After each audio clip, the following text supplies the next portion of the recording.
Hello everyone. नमस्कार India. मैं राजनंदन साहनी आप लोगों के बीच एक बार फिर से आया हूँ नीट को थोड़ा सा इजी करने और सिलेक्शन को चांसेस को बढ़ाने। तो आज का हम लोग का डिस्कशन है कि हम किस तरह से पढ़ाई कर रहे होते हैं जिसके वजह से हमें ड्रॉप लेना पड़ जाता है। मैंने 6 ड्रॉप्स लिए। सातवें अटेम्प्ट में जाकर मैंने अपने सक्सेस पाया। और जो मैंने इसमें मुझे फील हुआ, मुझे एक्सपीरियंस हुआ कि ऐसा क्या फैक्टर्स थे जिसके वजह से मुझे मेरा इस बार सिलेक्शन हुआ, और पहले ऐसे क्या फैक्टर्स थे जिसकी वजह से मैं कौन से निगेटिव फैक्टर्स थे जिसकी वजह से मेरा बार बार सिलेक्शन रुक जा रहा था। तो देखो यार, नीट कोई बहुत बड़ा टफ नहीं होता है। मुझे मतलब इस बार ऐसा लगा जब मैंने कुछ चीज़ें को फॉलो किया। तो ऐसा नहीं है कि बस थोड़े से हमें स्ट्रेटजीज और स्मार्ट स्टडी की ज़रूरत होती है, इसके बाद हमें बिल्कुल थोड़ा इजी हो जाता है हमारे लिए नीट।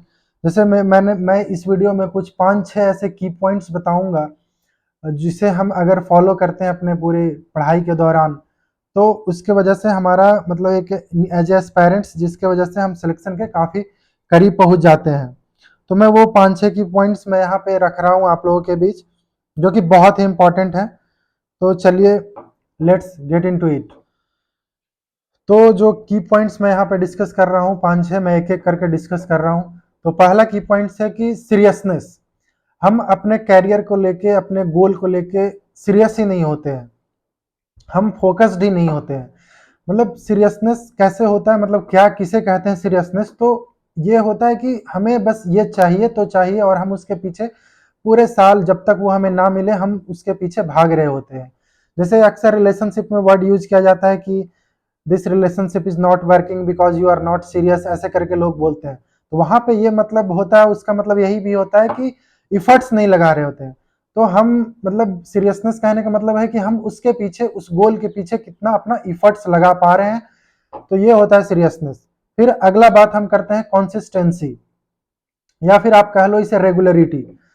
जैसे हमारे पढ़ाई में हम अक्सर रेगुलर नहीं होते हैं। हम जिस दिन हमारा मन हुआ पढ़ लिए, 2 दिन पढ़ लिए, 4 दिन नहीं पढ़े, 2 घंटे पढ़ लिए, 3 दिन पढ़ लिए, ऐसे करके जब मन तब पढ़ लिए, नहीं मन हुआ तो नहीं पढ़े। तो ये बिल्कुल ही हमारे मतलब सिलेक्शन के रूल्स के खिलाफ होते हैं। जैसे हमारा कोई भी कम्पिटेटिव एग्जाम हो, नीट ही नहीं कोई भी कम्पिटेटिव एग्जाम हो, इसके लिए की पॉइंट्स होते हैं रेगुलरिटी, कंसिस्टेंसी और फिर ये सीरियसनेस। अगर हम सीरियसनेस कब आएगा, हमारे कंसिस्टेंसी कब आएगा? जब तक हम सीरियस नहीं होंगे तब तक हम कंसिस्टेंट ही नहीं होंगे। तो सबसे पहले इसीलिए मैंने बताया कि सीरियसनेस बहुत जरूरी है। अगर हम उसके पीछे सीरियस रहेंगे तो हमारे अंदर पढ़ने के लिए कंसिस्टेंसी आएगी। चाहे हम दिन में 4-5 घंटा रोज पढ़ रहे हो, लेकिन रोज पढ़े, पूरे साल पढ़े, पूरे कंसिस्टेंट रहें अपने पढ़ाई में, तो हमारा सिलेक्शन बिल्कुल ईजिली होगा। जैसे मैं कह रहा हूँ कि मतलब हो सकता है 10 दिन हो सप्ताह में, एक आध दिन नहीं पढ़ पा रहे हो, कम पढ़ पा रहे हो तो कोई बात नहीं, लेकिन हाँ, हमें हमेशा रेगुलर होने हैं अपने पूरे पढ़ाई को लेकर। आप उस सीरियस नहीं होंगे जब तक आप कंसिस्टेंट नहीं होंगे, और जब तक आप रेगुलर नहीं होंगे तब तक आपको सिलेक्शन से आप काफी दूर हो रहे होंगे। तो मुझे यार ये बात समझने में मतलब 6 ड्रॉप्स लग गए, मतलब 7th अटेम्प्ट में मुझे ये समझ में आया, और मैंने इस बार ये चीज अपने पे अप्लाई करके और इस बार मैंने नीट को क्लियर किया। तो ये तो फिर एक कैसे करते हैं अप्लाई, ये फिर एक अलग डिस्कशन का टॉपिक हो जाएगा।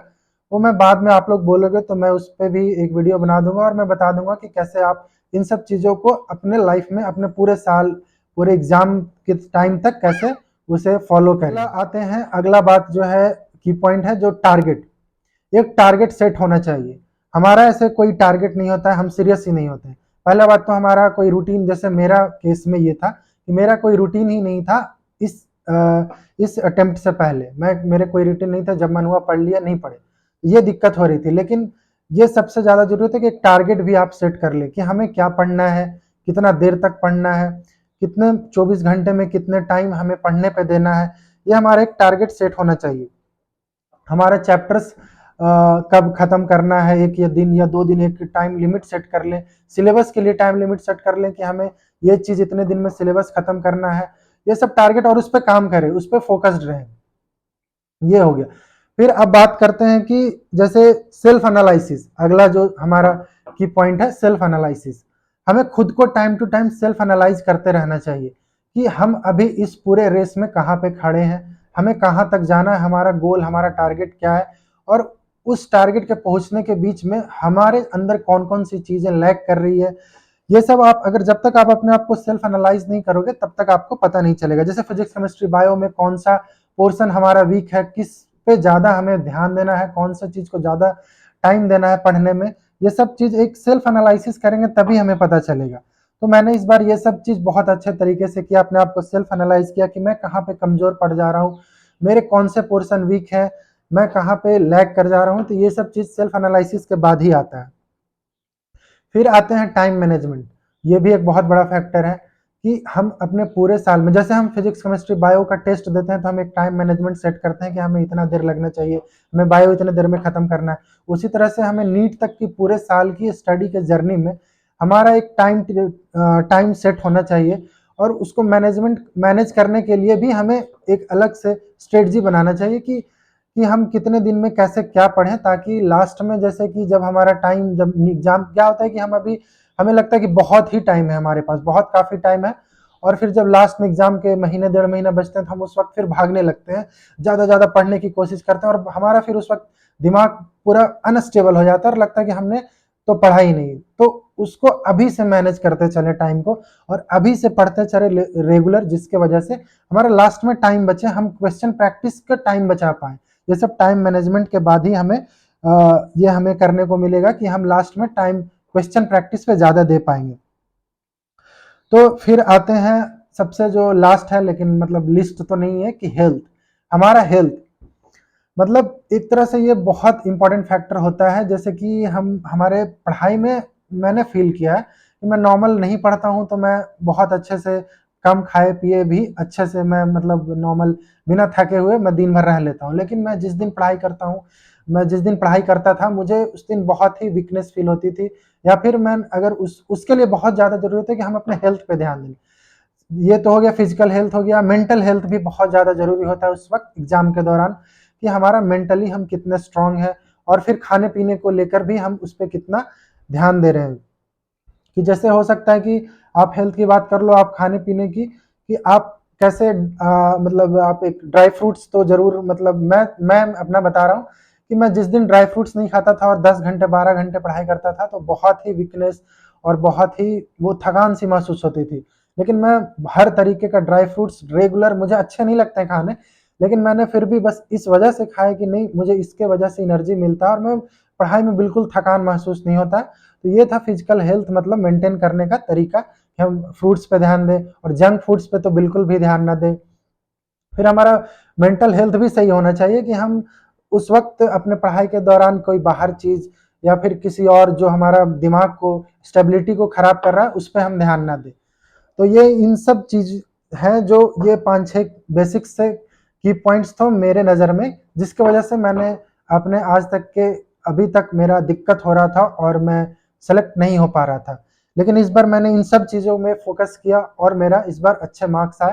तो मैं एक बार फिर से कंक्लूड कर देता हूँ कि हमें किन चीज़ों का ध्यान रखना है। पहला, सीरियसनेस, हमें बहुत ही सीरियस होना पड़ेगा, हमें एक टारगेट को अपने अंदर, उसके पीछे भागना होगा। दूसरा, कंसिस्टेंसी, रेगुलरिटी अपने पढ़ाई को लेकर।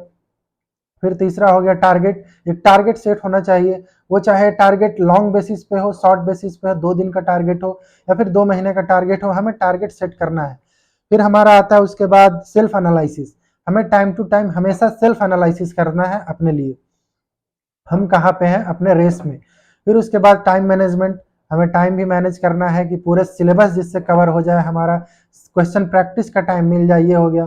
फिर लास्ट में मैंने बताया हेल्थ के बारे में, जो कि सबसे ज़्यादा इंपॉर्टेंट भी है। अगर हम बाहर रह के पढ़ रहे होते हैं तो हेल्थ, खाने पीने, ये सब चीज़ें बहुत ही ध्यान होती है। तो यहाँ तक आपने अगर वीडियो देखा तो आपने बहुत ही, मतलब अच्छा एक एक्सपीरियंस, आप बिना वो एक्सपीरियंस किए आपने गेन किया, क्योंकि ये सब मैंने अपने एक्सपीरियंस किया हुआ है और ये सब बहुत ही ज़रूरी चीज़ होती है हमारे सिलेक्शन के लिए। तो यहाँ तक देखने के लिए धन्यवाद, और कमेंट में बताएं जिससे मुझे थोड़ा सा वो मोटिवेशन मिले और मैं आप लोग को इस तरह से और बताता रहूं। तो यहाँ तक देखने के लिए धन्यवाद। जय हिंद, जय भारत, थैंक यू एवरीवन।